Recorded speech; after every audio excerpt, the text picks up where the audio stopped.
ಕಾಶ್ಮೀರದ ವಿಚಾರದಲ್ಲಿ ಪ್ರಧಾನಮಂತ್ರಿಗಳು ಏನು ಬಹಳ ಬಿಗಿಯಾದಂಥ ಕ್ರಮವನ್ನು ತೆಗೆದುಕೊಂಡಿದ್ದಾರೆ. ಈ ವಿಷಯದಲ್ಲಿ ರಾಷ್ಟ್ರದ ಎಲ್ಲ ರಾಜಕೀಯ ಪಕ್ಷಗಳು ಐಕ್ಯತೆಯನ್ನು ತೋರಿಸಿದ್ದಾರೆ. ಈ ದೇಶದ 150 ಕೋಟಿ ಜನ ನಾವೆಲ್ಲ ಒಂದು ಮುಖವಾಗಿ ಪ್ರಧಾನಮಂತ್ರಿಗಳ ತೀರ್ಮಾನಕ್ಕೆ ನಾವು ಬದ್ಧರಾಗಿದ್ದೇವೆ. ಪ್ರವಾಸಿಗರ ಮೇಲೆ 28 ಜನಗಳ ಹತ್ಯೆ ಮಾಡಿದ್ದು 2 ಫಾರಿನರ್ಸ್, ನಮ್ಮ ದೇಶದವರು 26 ಜನ.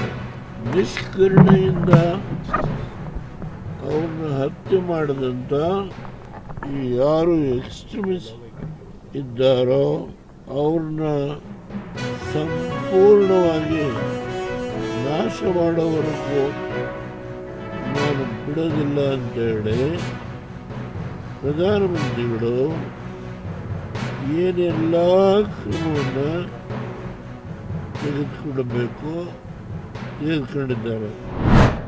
ನಂಬಿಕೆ ಇದೆ. ಸದ್ಗತಿ ಸಿಗಬೇಕು ಅಂತಂದರೆ ಅಲ್ಲಿ ಪವಿತ್ರವಾಗಿರ್ತಕ್ಕಂಥ ಗಂಗೆನೋ ಒಟ್ಟು ಜಲನೋ ಹರಿಸಬೇಕು ಅಂತಕ್ಕಂಥದ್ದು.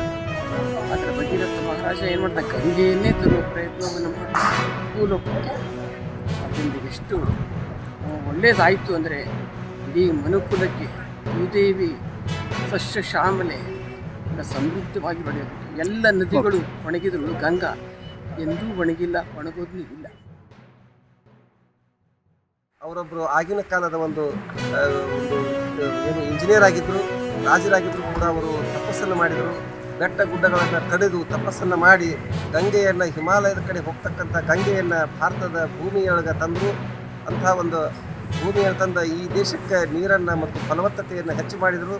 ಹೀಗಾಗಿ ಅವತ್ತು ನಮ್ಮ ಬಹಳ ಮಹಾರಾಜರನ್ನು ಈ ಭಗೀರಥ ಮಹಾರಾಜರ ಜಯಂತಿಯನ್ನು ಆಚರಿಸುತ್ತಿರುವುದು ಅತ್ಯಂತ ಸಂತೋಷದ ವಿಷಯ ಅಂತ ನಾನು ಹೇಳಕ್ಕೆ